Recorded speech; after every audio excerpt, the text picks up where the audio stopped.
Inilah pelaku atas nama Marta, salah satu anggota jaringan pencurian antar kabupaten yang berhasil diringkus tim Satreskrim Polres Lahat di kediamannya di Kecamatan Kikim Barat, Kabupaten Lahat. Tertangkapnya tersangka Marta ini setelah anggota Polres Lahat mengintai rumah tersangka dalam waktu 2 minggu. Selain menangkap tersangka, petugas juga mengamankan barang bukti 5 unit sepeda motor hasil curian. Saat petugas melakukan penyergapan, pelaku sempat melakukan perlawanan. Namun berkat bantuan dari warga sekitar, tersangka akhirnya berhasil diringkus petugas. Menurut pengakuan tersangka, dirinya sudah 5 kali melakukan pencurian kendaraan roda 2. Dari hasil curian tersebut, kemudian dijualnya dengan harga 2 juta hingga 3 juta rupiah. Marta menambahkan biasanya melakukan aksi kejahatan di Lahat atau di Kabupaten 4 Lawang bersama 3 hingga 4 orang temannya. Motor, Iya.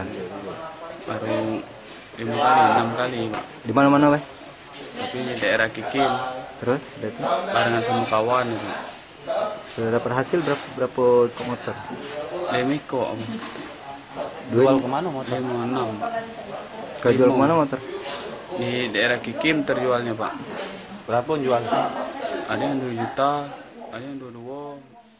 Sementara itu adanya aksi penangkapan terhadap tersangka curanmor yang sering beroperasi di Kabupaten Lahat, diakui Kasat Reskrim Polres Lahat AKP Ahmad Akbar.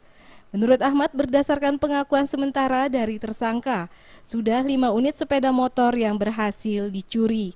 Namun pengakuan tersebut akan terus dikembangkan oleh pihaknya untuk mengetahui berapa jumlah kendaraan yang telah berhasil dicuri oleh tersangka bersama rekan-rekannya.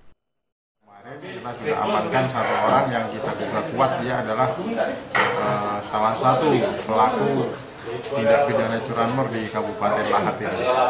Barang bukti yang diamankan Untuk sampai dengan hari ini ada 5 unit sepeda motor yang kami amankan dari 5 TKP yang berbeda dan kemungkinan masih akan bertambah lagi karena sekarang masih dalam pengembangan. Tersangka saat ini mendekam di sel tahanan Mapolres Lahat.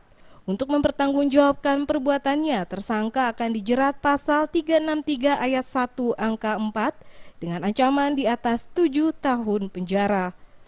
Dari Kabupaten Lahat, Sumatera Selatan, Jamil Hasan melaporkan.